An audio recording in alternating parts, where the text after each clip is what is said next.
Hola a todos los estudiantes de Biología de los Ecosistemas. Soy Carla, su profe de Biología de los Ecosistemas. Espero estén muy bien en sus casitas y junto a su familia. Los que ya me han visto en videos anteriores deben saber todas las recomendaciones que debemos seguir en esta pandemia. Pero igual se los voy a repetir por si alguien que no es de la Tierra ve este video. 1. Recuerden que debemos quedarnos en casa para disminuir los contagios. 2. No se expongan a cambios de temperatura y consuman frutas y verduras. 3. Lavarse las manitos con agua y con jabón. 4. Crea horarios de estudios. Además, respeta las horas de sueño y de comida. Mucho ánimo y siguiendo todos estos consejos, ustedes y su familia van a estar súper bien. Hoy quiero hablarles sobre la asignatura que me encanta y me gustaría estar presente en directo con ustedes para darles esta clase, pero cada uno de ustedes debe tener casi listo o terminada la infografía sobre el origen de la vida y el concepto de vida. Les pido que me envíen una fotografía de sus infografías a mi correo que va a aparecer en pantalla, para poder hacer una retroalimentación y así quedarme tranquila de que lo que vimos se aprendió. Continuando con la unidad 1, vamos por la segunda idea de esta gran unidad, la maravillosa evolución, concepto que cada estudiante de Biología de los Ecosistemas debe dominar a la perfección. Ya sabemos que existe una teoría que la vida se originó a partir de un caldo primitivo, ¿cierto? Envíenme sus infografías para estar segura de que eso se aprendió. Pero una vez que apareció la vida, ¿cómo es que se creó tanta biodiversidad sobre el planeta? Se estima que hay 8.7 millones de especies sobre este planeta, de los cuales el 86% de especies terrestres y el 91% de especies marinas aún no ha sido descubierto. Es decir, solo conocemos 1.3 millones de especies. No conocemos ni la mitad de especies que habitan en la Tierra. Eso merece un tirón de orejas para los científicos. O más bien, el tirón de orejas es para los gobiernos que no invierten en ciencia. Volviendo al tema de evolución, es fundamental de que antes de seguir con este video, repases el concepto de especie aprendido en primero medio, porque lo voy a repetir muchísimo a lo largo de este video. Recordemos el objetivo de aprendizaje que nos motiva en esta unidad. Ustedes, al final de esta unidad, deben explicar el estado de la biodiversidad actual, basado en las evidencias, considerando el origen de la vida, evolución y el impacto humano. Entonces saca tu cuaderno, toma apuntes y empecemos. Ya chiquillos, bienvenidos a la clase del origen de las especies antes de Darwin. Vamos a ver los diferentes aportes que llevaron a facilitar el trabajo de Darwin, que en el fondo, ¿qué fue lo que hizo Darwin? Fue recopilar toda esta información y ser un poquito más creativo y pensar y unir todos estos ideas también que fueron muy brillantes. ¿Bien? Comenzamos entonces. Pongan mucha atención y cuando quieran pueden pausar el video para anotar algo en su cuaderno. Bien, el primer concepto que vamos a ver es el concepto de creación. El creacionismo fue lo primero que se puso en la mente de los seres humanos para explicar por qué existía tanta biodiversidad en el planeta. Acá hay un extracto de un review. Un review es como una investigación bibliográfica que explica cómo fue la postura de la teología católica frente a la evolución. Y ellos en esta parte dicen de que más bien fue prudente la relación que tuvieron con la teoría de la evolución.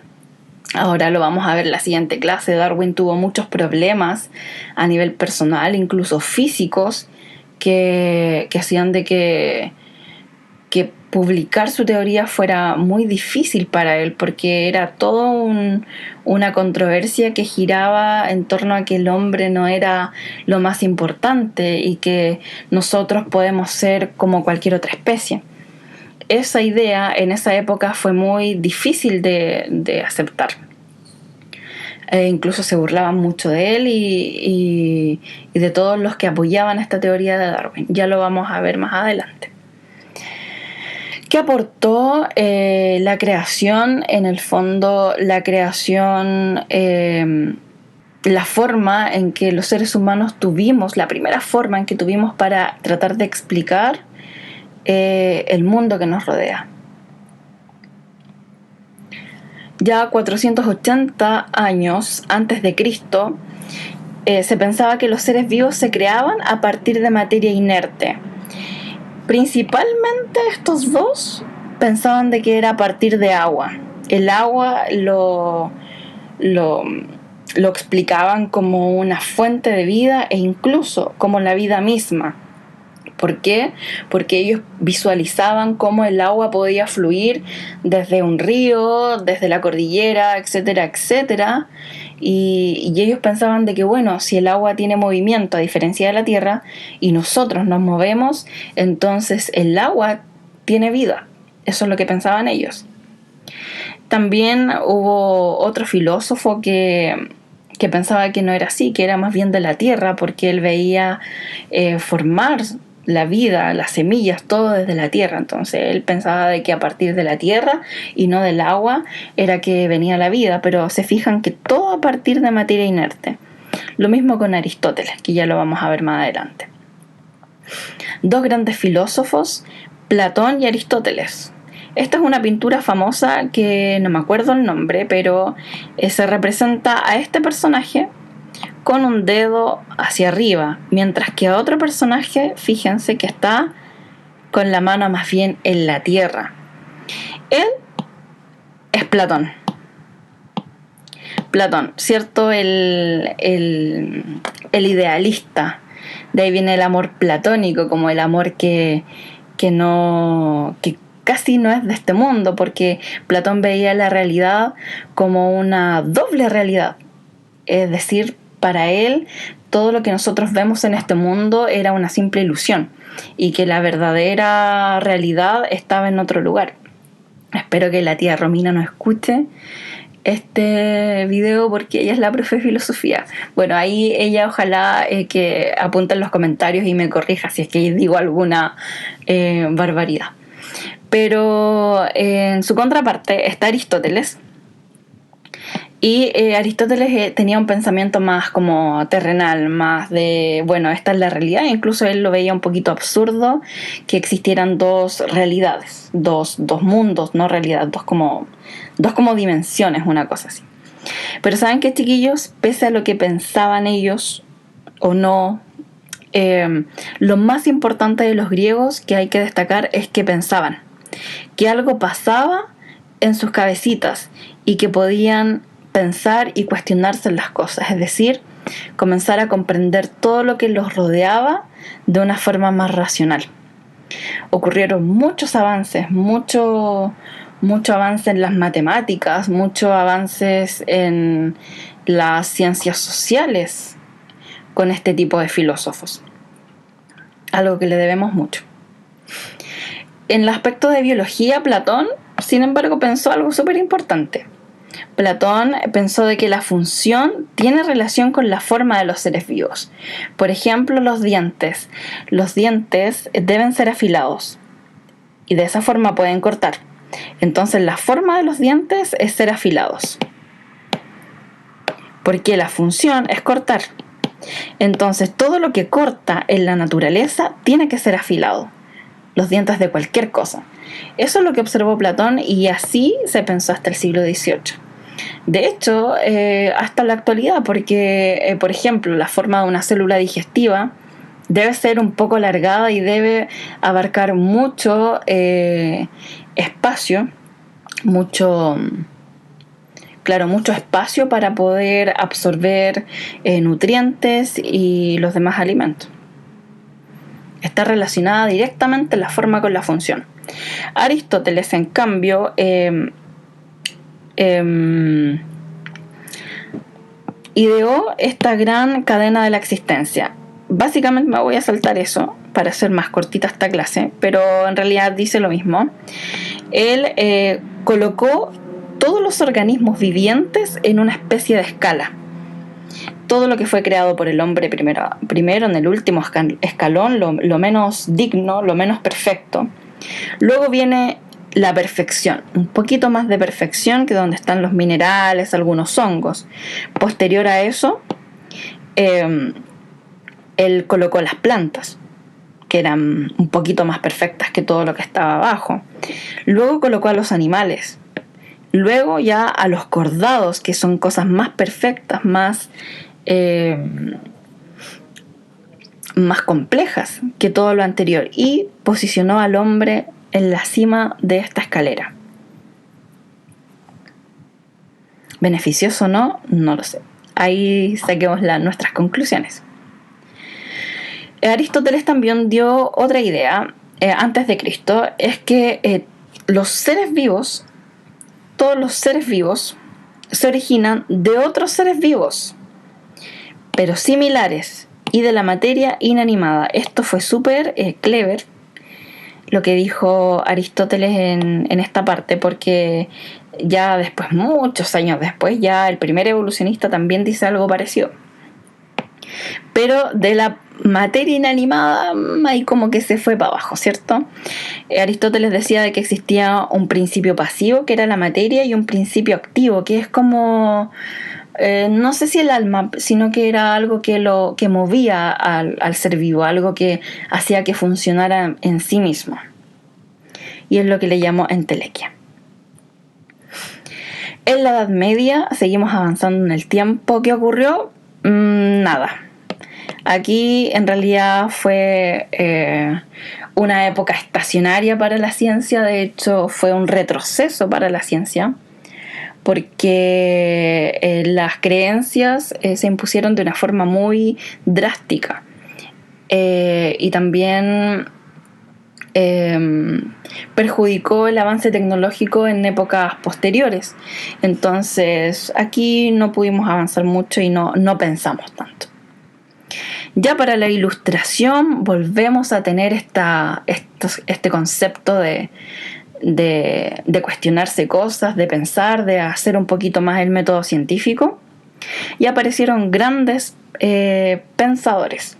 Por ejemplo, el famoso científico botánico, creador de un sistema para nombrar toda la naturaleza. Él se dio cuenta de que existían muchos organismos que no tenían nombre y que la gente los llamaba como quería.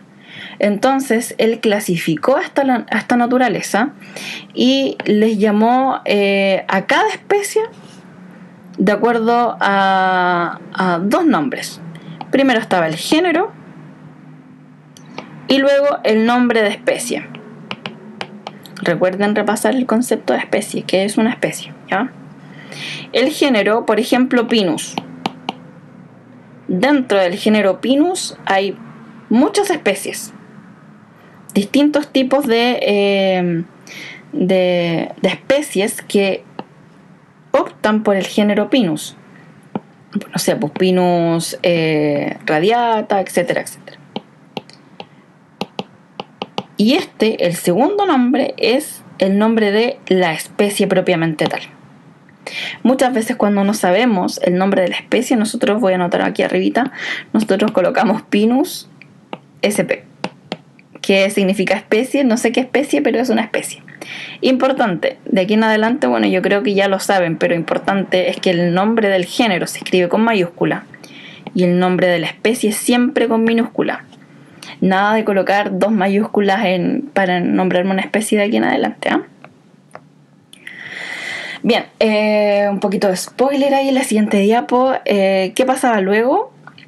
Y él obviamente tenía una idea súper fijista. Fijista, ¿qué quiere decir fijista? En esa época se creía de que, como todo fue creado, ya sea por generación espontánea o bien por un dios creador, a partir de la creación o a partir de lo que apareció, esas cosas no cambiaban en el tiempo. Es decir, aparece y no cambia. Aparece algo y no cambia, se mantiene intacto.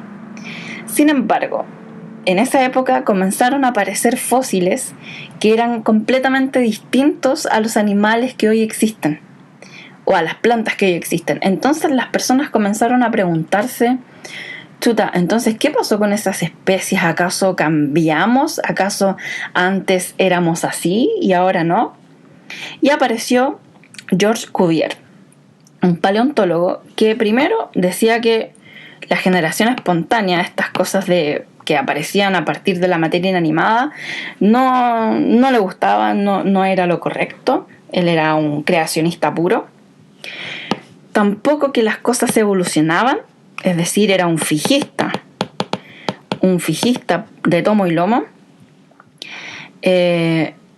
Y le preguntaron, bueno, entonces, ¿cómo puedes explicar la aparición de fósiles? Él dijo, por catástrofes. Lo que pasa es que esos animales fueron creados y luego ocurrió una catástrofe y dejaron de existir. No grandes catástrofes como las grandes extinciones, pero sí pequeñas catástrofes que hicieron que este grupo de organismos se extinguiera y solamente encontráramos sus fósiles. Esta es la idea de catastrofismo. Me acuerdo del catastrofismo me acuerdo de mis épocas de universitaria, cuando la tía Patti tuvo que disertar del catastrofismo al profe de evolución. Ahí la tía Patti es la experta en George Cuvier. Luego de eso, de que ya hablamos del fijismo, del creacionismo, ¿cierto? Un poquito de generación espontánea, de que las cosas se crean de materia inanimada, entra un concepto súper controversial que es el concepto de cambio. Como que las evidencias siguen apareciendo y Cuvier como que queda un poco atrás. Así que más atrás con este gran científico, que es Charles Lyell.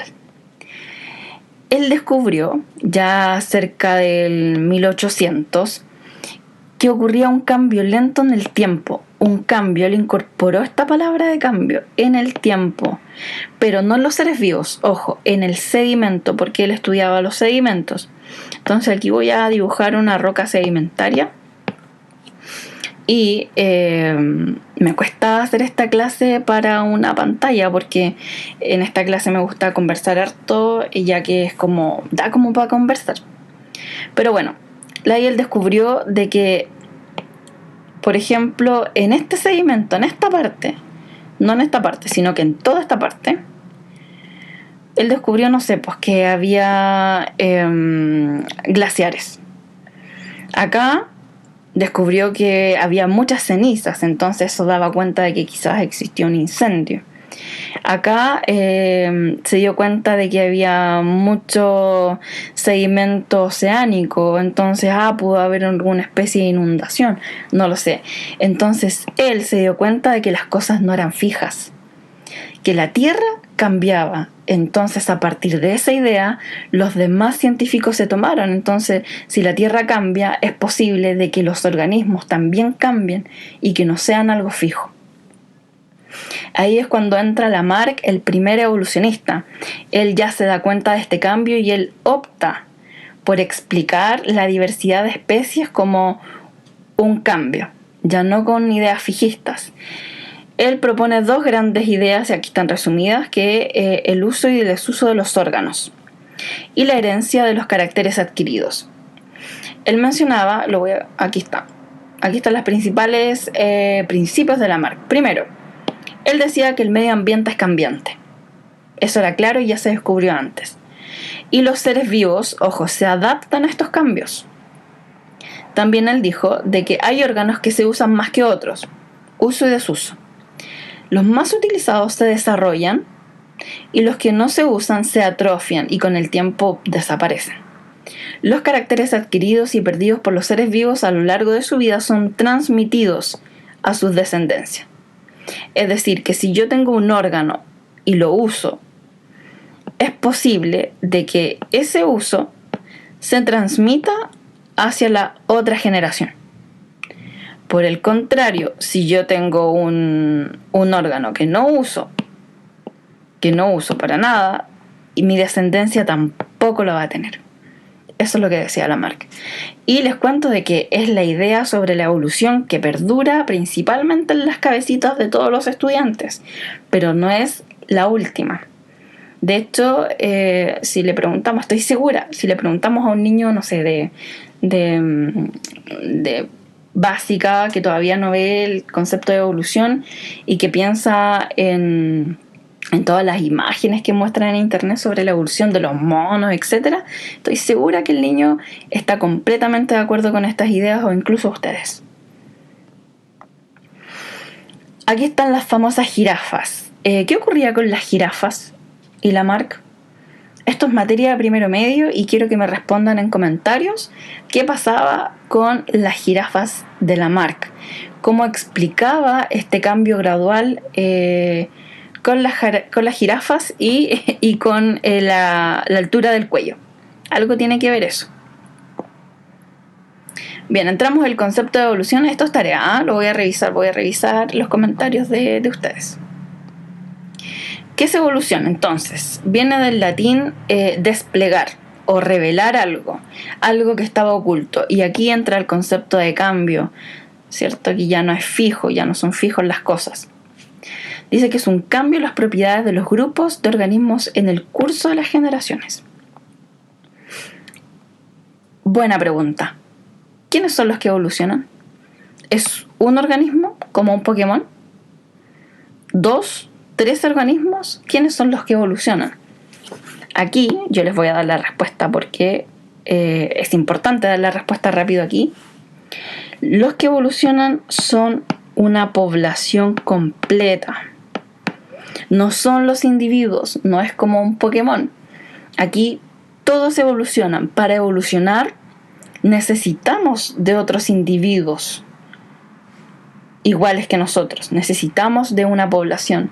No se puede evolucionar si solamente somos 2 individuos o un individuo, menos aún.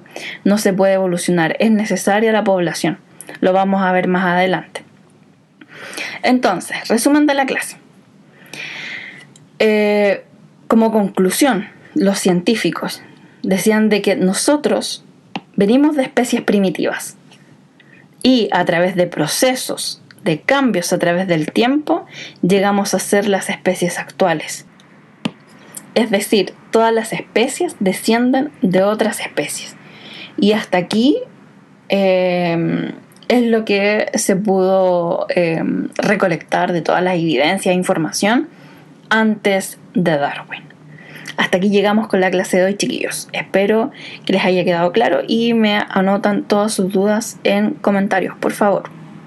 Y en el siguiente video hablaremos de Charles Darwin. Vamos a ver por qué sus ideas fueron tan importantes para la época y aún recordamos a Darwin como una de las mentes más creativas que existió en este planeta. También conoceremos un poquito de farándula de la época. En torno a Darwin giró mucha polémica. Bien, cualquier duda o comentario, por favor, en la cajita de comentarios. O bien me pueden escribir a mi correo. Recuerda enviarme la tarea. Nos vemos.